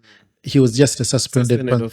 Yes. Okay. And that's again, you will find that he was not being fact checked for those things, because the talk show was being used as a way for him to move his propaganda of showing that whatever he did was moral and just. Because, and I had this discussion over Easter at home, where we were having a discussion, and people were saying, some of my family members were arguing that if I was, Mitchell, if you were in the position, wouldn't you take the 500 million? And I feel like, but I also really feel that's a shallow question. That's a shallow question to ask. Yes, that's a shallow, because I'm not in that position. True. So I should not be questioned in the if clause. Yes. Right now, someone was in a position where they awarded themselves 500 million in a country where that 500 million can make a big difference in very many things. If you got that 500 million, we have a primary school next to home, Entebbe Road. It's called Janyi Church of Uganda. And people in his defense, like, even if he takes back the money, it will not really take care of that school. Someone else will take the money. Yeah. So why not him? Actually, that is his bigger point. And my argument is, let him get that 500 million and say, I'm using it to help this and this school in Nyendo. But that is what the Amabati people did. No. Because he can no longer take back. The Amabati thing was illegal and unjust. And then they in started all its me, glory. I'm putting it on No. this farm, it's No, no, no. helping these The people. Mabati thing didn't even have a legal backing. True. This one has a legal thing. So he can get that 500 million and put it somewhere. And then maybe, because I would have no problem with Mpuuga if he kept his 500 million. Just leave the place. Leave people's positions. If they no longer want you, they are. I don't know why he's really insisting on that, but yeah, he says the party, he has been such a big instrument in creating. It's like if you're married to someone and you've not cheated, because in Uganda you need to satisfy some things for a divorce to be given. But I'm no longer happy being married with you, and then you're going around saying me there's nothing. Why? Just release me. Sure. You get. And I've seen. I remember at some point I was at family court and there was a very similar incident. So like that. it's the same thing. You do not have the power to recall me. So just please go. You're unwanted. You're unwanted, and you helped build. That is a misconception, because I still remember the day the people from the DP block joined the NUP. It was already a party. People power as a wave had already moved by the time the DP block MPs crossed over. So if you've been caught with your hands, and I get the people who support Mpuuga, who come from the perspective that also Bobi Wine is using this as an opportunity to throw out Mpuuga. It doesn't matter. You've been caught with your hand like in the leadership we want. And I don't understand what people have, because we be complaining. True. When Museveni went to open up the hospital and the school in Bukedea, people are complaining. That's what is the president doing? We are complaining, and then after complaining, then they are lambasting Bobi Wine for doing exactly the same thing they're asking for. You've been caught with your hand in the pan, please go. And Mpuuga would be a better man for it if he had left. He'd have such a brilliant political career. And I feel like he had agreed to leave, and then phone calls were made. I have it on authority that is what happened. I think as on Hannington's wedding, I was talking to some friends of mine in the ministry, and they said the exact same thing. Also now, it is becoming so bad that they have created the Mpuuga Fund just to make it a normal thing. So he's really and also the question should be, if you are part of the opposition and you're helping build this party as it is, why is it that now, when you're having issues with the opposition and the party, you're moving around with NRM people? It is very, very, very, very unfair. Everywhere I am seeing him is standing behind an NRM person. That's weird. And it should also be. You should also question yourself when your enemy is over supporting you. Why? Why are you backing me now? So me, as a poor person, broke, not poor, as a broke person who has not seen 500 million, not even been paid 50 million. Sure. Actually, I've not even had salary of monthly of 5. If I'm breaking it down to that level. I cannot really speak to those levels of greed, because in my mind, I'm thinking, if I'm being paid 30 and all these non-taxable things, I don't really need to be touching, because Mpuuga is already a wealthy man. He had schools and everything. He doesn't need it's not going to make a big difference in his life in whether he's living a more comfortable life than what he's living now, because he's already living a very comfortable life. Probably can get $1 billion behind cameras without us knowing after, right? I don't know why he didn't look at it from that thing. No, but then the moral question is, as a country, you see the conversation you had at home in Easter? There's that silent question everyone asks. Would I? That also really means that at the grand scheme of it all, none of us has the interest of the country at heart. Everyone really is waiting for his opportunity, for their opportunity to reach. Where does that leave us? I believe there are people in the country, and there are people in ministries. And you see, sometimes even if an individual goes, there are people in ministries. The systems just dictate. There are people in ministry, because I've been in courts where you go and the clerk needs some money to do some piece of work, but then you've gone to some courts and the clerk is doing his work without even. I've actually been to a court where I was even surprised. Like, like nothing. And then you're like, oh, okay, this is good. So there are people who are actually in, but these people are sometimes looked at as fools. How can you be in that position and not be taking a bribe? How can you be? Which is, I remember when the last set of state attorneys was released, some of our friends had gotten in, and some of the comments some of my friends were making towards the people who had been made into state prosecutors is, it's your turn to eat now. Yeah, I mean, You get Kato was coming on. May he so rest in peace. He was coming. That was. I do not want to come here and preach that if I was in this position, I wouldn't, because I am not. Right now, I am coming from a position where my integrity is not going to be questioned. Because I've not been elected anywhere. One of the things, but you have hope that we have people whose integrity, when given the chance to serve, will serve.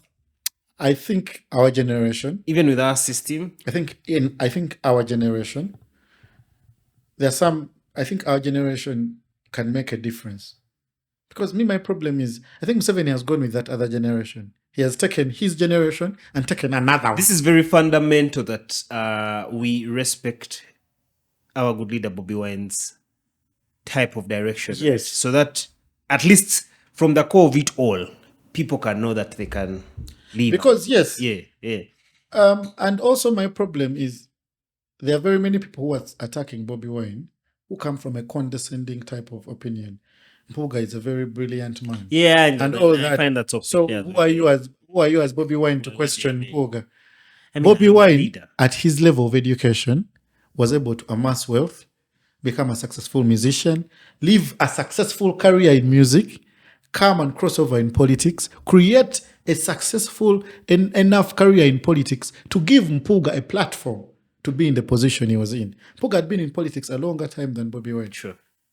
He had never been the leader of opposition at any point. And no one had thought about him. That's for a fact. And also, I know that Mpuuga, in his earlier life, was a secondary school teacher. True. You get it's right there on his Wikipedia. Yes, yeah. And then studied law afterwards. So let me say Bobi Wine is a musician. If Bobi Wine went back to school today and became... Which he has done, right? Yeah, which yeah. If Bobi Wine went and studied law and became a lawyer, would we start also saying all these nice things about him and all? Because he was top 3 people in the industry, in the music industry when he was there. He has come to the political, and he's top 2 in the people in the country right now in the industry of politics. So we cannot really look at that person and say that's not an intelligent person. I agree. That is an intelligent person. He might not be as eloquent. He might not really pass the standard because he's eloquent. He has always told a story of what the people. This is not new, by the way. So he just really doesn't. My problem is people want accents and all that. True. And I'm going to ask someone from Gomba to have the same accent. I know. And people had an issue with this same thing, guys. The program tweet of the AI is almost the same case. And I have a problem with people saying that Mpuuga represents the intelligent version. Yeah, and I'm not going to. We've seen Norbert Mao with all his things and sayings, and I do not trust. I'm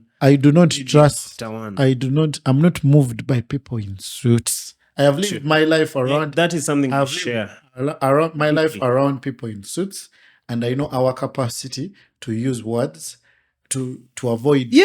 To avoid real actual accountability. Accountability because you can play around with words. I've seen that. And one of because there's power in face value, right? And the suit is really appealing. Yes. You hide everything. One of my favorite quotes by lawyers in this country is it was on Capital Gang. I think Mr. Robert Sera was talking to Bebe Cool and telling him, you reach out to the law one time. After abusing it and everything, the law is a vicious animal. Once it turns against you, you reach out and you will not be able to use it. So right now, Mpuuga is using the law to defend himself. The legality, not the law, the legality of the whole situation to defend himself.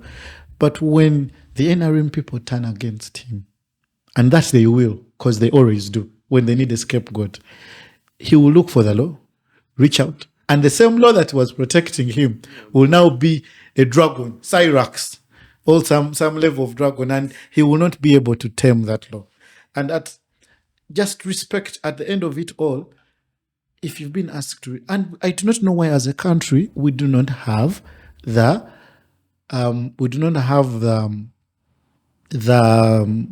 the culture of resignation. True. We do not. We don't. By the way, it's just not in politics. We We don't. simply don't. Everywhere you're in life, I agree. You find a head teacher is in a lot of problems. They're not resigning. Like, resign and leave. Like, have the embarrassment to be like, I do not want to be here anymore. I'm embarrassed. We do not have that culture, and it is a problem because resignation does not mean resignation does not always mean your life comes to an end. It does not mean you've done a bad job. It means you failed on something and you're no longer in a position to execute people as required. Yeah. People can no longer look at you in a level where you'll be able to do your job at a level that will be extreme or be able to be, because you find people, a school has been banned and the head teacher is still in position. Leave. That is so true. It's a culture we really need, and it's fundamental. And it's not even embarrassing. Yeah. Bobi Wine's call on this, so that people can know that, you know what, you can resign. Because who knows? It could. We have ministers. We get ministers here involved in, and the people are not resigning. People are being, so you do not have a habit of people accepting that I am embarrassed enough. I mean, the IGG came on clearly and told us, for me, there's nothing I can do with this corruption. I feel like my job has been taken over by the government, but she still can't leave her job, even after rendering herself very, very, very, very, very useless. One of the things I liked about Jennifer Msisi is when she felt she was no longer in a position to do her work. She agreed. She left that. She left. This is no longer. I'm now going to be used as a scapegoat, or there's going to be bad work here, and then I'm going to be. So she left, and she was not even a perfect person. But people look back at you better if you release. History will be kind to you, because at the end of the day, after some time, people will look back and be like, they do. She really didn't do that much, but yes, people prefer the Kampala under Jennifer. When you can still when you're still respected, because now in whatever way Mpuuga lives, he has lost the respect of very many people. Now it might not matter to Mpuuga whether Sedwell has a respect him or not. They will probably never meet me. Bumped into me maybe once. It should matter, because me, I have to tell my son that, man, don't be like that. It's as simple as that. So now his name is, with all the repute, by the way, he's carried around. I don't see how his dad. I was at when I saw how people were singing about him at the Kabaka run. Yeah, I was at the rugby finals on Sunday, and someone dropped a 500 shilling coin, and someone shouted, "And yes, with the Mpuuga." So you get, your name is being ridiculed in a way that it should not be. It's very easy to always get there. Yeah. Mitch, as we conclude, what legacy are you trying to leave behind? This is the last, more like question, but yeah. I'm not a legacy person. I think I'll look at legacy later on when I have people where my legacy matters. Yes, at that time. I'm more of right now. Okay. What's your purpose now? What sense of purpose? To be the best person I can be for myself, for my brothers, for my parents, for my partner, and because those are the things that matter to me right now. How do the people that matter to me look at me? Do they appreciate what I'm doing? Do they like me for what I'm doing? Are they enjoying my company? And at the end of it all, then I'm able to make a decision about how has this year then gone, because I can only look at it that way. Yeah, I leave it as it's going. Am I making my parents proud? Am I making my partner proud? Am I making my brothers proud? Because those are the people right now in my life, that small circle that matters. And my friends, probably had forgotten that. And my friends, am I being a good friend? Am I being a good friend to my friends? Am I being the type of friend that I would want to have? Am I being the type of brother I would want my brothers to be to me? Because one of the things that I get that I get as a middle child is you can avoid responsibility in the middle there and never be questioned. Because whenever they will think about something, they'll go to the firstborn. Whenever they are shaking someone for love, they'll go to the lastborn. So sometimes, because I always tell people I can't do the things my brother does as a firstborn. But then I try to maybe live up to something. Can I be as good as a brother? Yeah. Like as he is? Can I be, then maybe when I'm a parent, can I be as good as a parent to my children as maybe my parents have been to me? Because I always tell my mom she has the marking guide of raising boys. Anyone struggling with boys in this country, contact her. She'll have the information. Now, we have seen you also, I think you take on some leadership positions with the SMACK League, which is very commendable. What do you attribute the success of that league to? One, And I'll tell you, I once had a small league going on. I used to organize it with Bernard, so I am not very surprised that SMACK is excelling. Bernard was my lawyer for Makita 5-a-side. Then we're trying to like make it a thing. I want to approach him again to make it like a Champions League of schools. I'm talking to a few funders here, Natif and whatnot. But okay, what do you the earlier idea that they had, I think, failed to incorporate in what SMACK League wanted. Yeah. So SMACK League didn't join. One, what I want to address is people should stop judging people. I always see things like, how are you a 30-year-old, 40-year-old still obsessed with your school? I feel that also very shallow, that debate. Obama is 60 and still talks about going to Harvard. You get, at the end of it all, we do not have a good university culture. True. Now, the fact that we don't have a good university culture, people are forced to fall back to the last culture that they can relate to. And that solidarity was in high school. That's where it was built. Yeah. So since we do not have strong alumni bodies for the universities, because people will be like, I'm a mock alumni, but there's not a strong attachment. You're in there, you're suffering with bed bugs and everything. You just want to get out. Bad, yes. And so you've not really created enough connections to be able to build on that. And also, in most cases, you will find that people have studied together 6 years.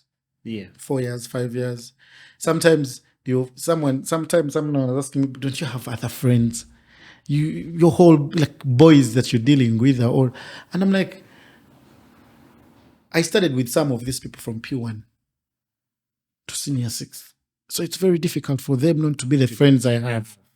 Yeah, but then also, so what helps then a league like SMACK League to succeed is, one, people tend to look at season 6, season 7. How is SMACK League there? Because I have my cousin who was among the people that were starting the NJ League. So he came and he needed to check out how are we doing things this side. And I told him, do not fall into the trap of wanting the league to start and it's looking like SMACK League in season 5. Because there was season 1. Very few people know that SMACK League started at Chambogo, where people would come, I would play for, you can play for NA, in NA jerseys, in NA bibs. Then from there to Bat Valley, then from Bat Valley to Legends, where it is now. So it's like a steady growth. But then the solidarity in question is also very important. Like, how are you attached? Because even in classes, people have cliques. Yeah. I have like cohorts, right? Yeah. Even in our class, for example, the Cyclones, you'll find I'm close to like 8 people. Other people are my friends, but I'm not close to them. Then you find another person is close to the other 10. And so each one can reach out to those people that they're close to, and together they can be able to come up with something. Because someone was asking me, now, for example, when your class is hosting, how are you able to raise 12 million? I'm like, people just bring money. Like, how? How am I just, I'm like, some people even bring 1 million. And you're like, how does this one love? But people love chilling with their friends. And the only way you can chill with your friends is through the league. Because before this, I think I've spoken about my mom a lot. But you like, yeah. She was telling me she had her best friend in Form 4. And they never met again. Ever. Now, as she was at the Java house on Ginger, Java, I think it's Java House. Java House. On Ginger Road? Yeah. The Gogo bypass? No, the Nile. As you're reaching the bridge, I think there's a Java house. So she was coming from the bathroom, and then someone looks in the mirror and says, Birunji. Now, my mom hasn't used that name she had not used the name for like 30 years.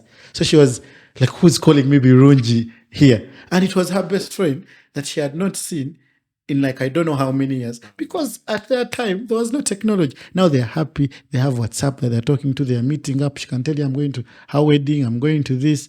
So it shows that this is something that they did not have, that now we have. Yeah. We are in contact with our OBs and everything. So you can get to someone. You can be, yes. Yeah. And now it also helps that every after 2 weeks, I can meet up with my hobbies. So I don't need to really look out for them. And that's the level of networking that then can be able to help me grow. Because if I cannot start my networking within my hobbies, how are you asking me to keep making new friends? Let me first work around the ones I have. Because making friends is hard when you're growing up. The more you grow up, the harder it is. You have less time to make friends. So it's easier to maintain the friendships that and you're dealing with so much more, right, to really accommodate someone else. So SMACK League is successful because of the fundamentals, not because of SMACK. There are people, I did not even enjoy most of my time in SMACK. I was bullied like hell. There are people I do not even want to look at but I enjoy seeing some of my friends that I went to SMACK with. That's a different. You see, there was bullying in Go, but the difference then is someone put me in a suitcase. A suitcase. You can imagine. I was small, so I could fit in the suitcase. Did you guys have a students' council? Was it functional? Because in Namilangu, it was the prefect doing the bullying. Yeah, of course. I've had prefects caned people as well. Flogged. I don't like using the word caned because it is the suitcase thing. The suitcase thing was very funny because it wasn't even the Form 2s who put me in the suitcase. They told the Form 1s, my friends, then, Muro, I will even name him here, told him and his friends that if you do not put Mitchell in the suitcase, we're going to beat you. So essentially, they told me, boss, for the betterment of all of us, just enter. I had a smaller suitcase, so Muro had a bigger suitcase, like slightly bigger. I could fit in mine, but that one was slightly bigger. So I could fit in, and my legs would just at least bend slightly. So they put me in and closed the suitcase. I think took it to the bathroom or something. Because when the teacher opened for me the suitcase afterwards, I was in the bathroom, in the urinal. So very traumatized. Yeah, but I think with time now it's not as. I was never bullied in school, man. It's I didn't have sisters, so that doesn't help when you're. I did. Well, in college, I had a sister and Boma, so that was like a pass. Guys used to buy me breakfast every single day whenever funks would happen. But also, I would not allow one. I was as big-headed as I am now to the things I don't believe in. Two, there was something I had picked up in my nursery and primary school. So my friends were already in nursery school. My first friends were like cousins from home, but they were in P7. Now chill around them. They tease me, but then I had realized that the elder ones who knew me would stand up for me, and I had picked that up really early. So that is what happened even in primary school, even in Naminyango. I think it's very difficult. As I stand up for myself and be like, that is wrong and I'm not going to do it. And once you really give off that energy in the beginning, people tend to at least... Yeah, but I was big-headed still. But my big-headedness just led me to being bullied more. Yeah, so I think at the end of it all in these school leagues, also the personality of the people, because the societies that we go through in these schools also create different personalities. Yeah. If I had gone to Budo, maybe I would have a different personality to the one I have from SMACK. I agree. So because maybe SMACkists are more social people than maybe Budonians are, and then also Ngonians. Ngonians are a bit closer to what SMACkists are, but still it's a different type of brotherhood that they construct. So there's some level of masape that SMACkists have, which the Ngonians don't. Which they don't. Which for us, we're really. And then also on top of the masape that SMACkists have, they are also social people. Yeah. That's why it's then easier for people, which Budonians don't have, which then is able for people to attend the SMACK League more, because there are some shades enough of class that SMACkists have on top of the social vibe that they do give out. Like they are more welcoming on top of the football and everything, because at the end of the football is the more important factor, because people come at 6 for the entertainment, but the football is hyper competitive, and the whole level of organization that goes into the league, people do not know it. You guys are doing an amazing. Yeah, because Bernard, as the CEO, has to sit all these meetings with management, and then the CEO is not elected by people; is as an appointed person. Then you have a board of trustees, you have team of captain heads. So all these levels of by the time rules are passed or a budget is passed or something is passed, it has been grilled and gone through a lot of things. Sometimes my workmates laugh at me because I am the secretary disciplinary committee when I am at my computer at work, but I'm looking at decisions, past decisions, and we're coming up with a judgment for a ruling for a DC matter. And people are calling me, and then my workmates are telling me, why are 40-year-olds pissed at you all about football and everything? It's like, if you're going to do something, if you're going to do it, if you're going to do something, just do it to the best of your ability. That's why this is my last year. This is my last year as to serve. This is my last year as coach and everything for my class because I'm tired. And I also want to just be coming to chill. It's my last year. We had the AGM and I announced that and all, but I feel like I enjoyed because the people I never used to talk to at school that I've developed relationships with, because now I see them more. The people I didn't understand more that I now have an understanding of. There are maybe 40-year-olds I would never have talked to that I talk to now because I've been on the council of team heads and everything. So I feel like anyone out there who would want to develop a level of networking and communication, do not think that networking only happens in Rotaract and everything. Start with the people that you know and build from there. Truly. Thank you. People should attend SMACK League. They should. Please attend Go Leagues. Go and attend SMACK League as well. Those are the only leagues I attend. Yeah. Thank you, Mitch. This was good for me. I liked it. We've done 2 hours of the podcast. I'll have you back sometime. I had thought we were going to keep it under an hour. I'll have you back. Because I'd looked at some of the earlier ones and it was under an hour, and I was like, I hope I can do under an hour. But the good topic. Yeah, that took us so much actually. Yeah, because I saw you having a conversation once with Revnik. No one is listening to a podcast of 2 hours. So I'd come that in my mind. I hope I can keep it under. I hope I can keep it under an hour. People listen to the hours. When you go to the Twitter numbers, now because we put the full length on Twitter. And then there are breaks. Then the breaks. But even though the lengthy one, I think Natifs was watched, most people drop off at 2 hours, 15 minutes. Because it's 2:40. Yeah, so they drop off from there. So it's encouraging. Also, yes, we want people to long form content so they can develop attention spans that are longer, right? When you scroll TikTok. I saw you arguing with Gobi. No one is listening to anything above an hour. And I'm like, So I kept thinking about it. No, thank you. Let's be like Gobi. Be like an hour. I'll have that man here and I'll take him for 3 hours. Let me first get him through it. Kale.